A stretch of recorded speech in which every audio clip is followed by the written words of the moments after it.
Hey everyone, welcome to today's video. Welcome to the Gaming Daddy channel. Thank you very much for tuning in. Today, I'm going to be talking about the Liberty Exotic Pistol and why I believe new players or maybe returning players who have not necessarily spent the time getting exotics should farm for this particular weapon. There are many reasons why you'd want a weapon like this. I mean, first of all, for the sake of getting an exotic, that's really nice. But then when it comes to utility and how it works in the field or in combat, that's a huge aspect to it as well.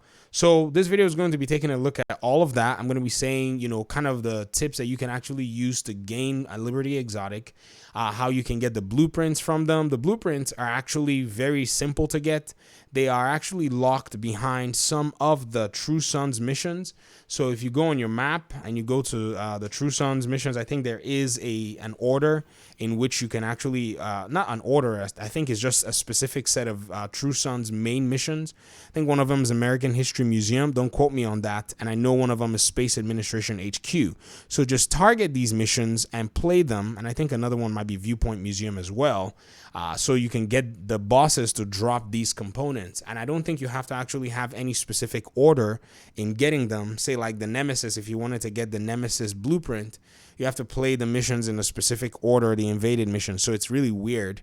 I don't even know if you can just go ahead and just kind of play the invaded missions and just kind of toggle them. I think you can do that now, but it's been a while since I played a lot of the invaded missions. I've been playing the White Oak and the others, and so that's been interesting for me. So that's pretty much how you can get the blueprint. So first of all, take the task in getting that. Now, the reason I'm not really paying too much attention on you getting the blueprints is because you're guaranteed to get them when you take out the boss that has them. The challenge in getting the Liberty is after you get the blueprints, you have to craft them using a sidearm that's called the D50. The Liberty is a variant of the D50 sidearm, and it's a very challenging sidearm to get. In fact, on my character, I don't even have one. That's how challenging this thing is to come by for many people. Now, for some of you, you're probably sitting on 100 D50 sidearms. I get it. You're amazing like that, and the RNG loves you. So yeah, whatever. In my case, that's not the case. It took me a while to get a D50, and once I got that one D50, I was able to go ahead and craft my own Liberty. This is what a D50 looks like. It is the same weapon as your survivalist sidearm. So every specialization has a sidearm that comes with it. The D50 is similar to this, but the D50 is going to give you a bunch of random talents. And in the case of, farming them, just make sure that you are prioritizing farming pistols. So if I was even going to advise you, I would say go ahead and use the targeted loot and use that to actually farm pistols until you can get a D50, and then put yourself in a situation where you're, getting this extra, the blueprint and the components in order for you to be able to build this sidearm. Now, the final part that I think is kind of pertinent to this discussion is, what use would a weapon like this play?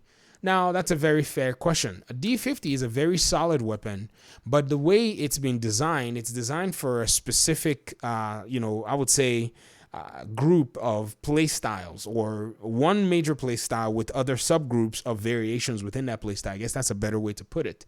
And what I mean by that is, you can come here and look at the talent, and I think it will just kind of lay itself out. So let's look at the talent which says Liberty or Death. Liberty or Death says hits grant 2% weapon damage. So if you're using it to fire, you're stacking a 2% weapon damage up to 30 times. Okay, headshots consume all the stacks, repairing your shield for 3% per stack. So that's actually pretty cool. So as you're whacking enemy NPCs, boom, boom, boom, boom, boom, with this particular weapon, you're getting that stack, you hit a headshot, and that headshot starts to heal your shield, which already tells you that if you're going to be running a weapon like this, you ought to have a shield-based build that goes with it. So this is exactly why I would say this particular weapon requires for you to be able to play with that play style with multiple variants. Now, as a new player, would it be wise for you to play a tank role? I think it'll be okay. I think it'll be smart for you to play a tank role if you're able to build it in a way that really does support your team. There are many ways to build using some really cool talents like the Perfect Vanguard, the Point Man, which has a Perfect Vanguard talent.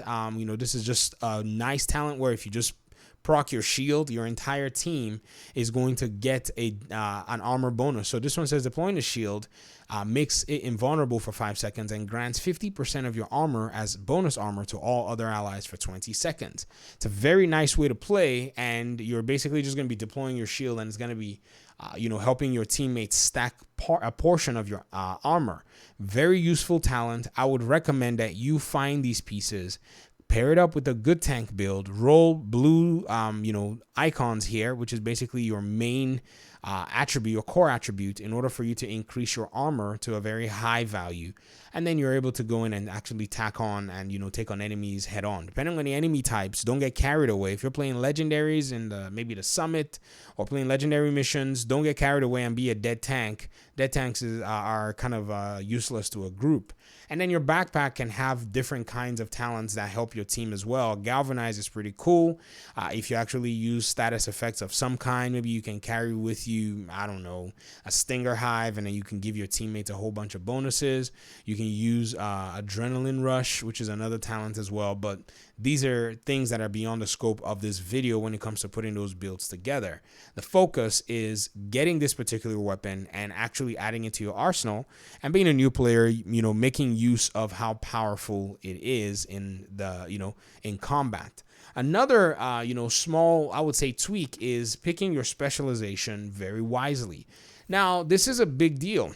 If you go with the technician specialization, depending on what it is you want to do, you can use, say, one of the shield mods that actually damages enemy NPCs. It's the deflector shield. This shield actually, is a very interesting shield to use because if you read it, it says deflector shield causes incoming bullets to ricochet at nearby highlighted enemies with clear line of sight to the agent. Though not a full body shield, lack of a brace means that only a sidearm may be used alongside the shield. The shield skill tier increases with both the blue, which is the armor core attribute, and the utility core attribute, the skill tier core attribute. So at this point, if I have 6 of these, my shield will achieve a 6 skill tier. If you want to kind of maybe use, utility so that you can have an extra skill that does a lot of work for you, you can also do that as well. That's fine.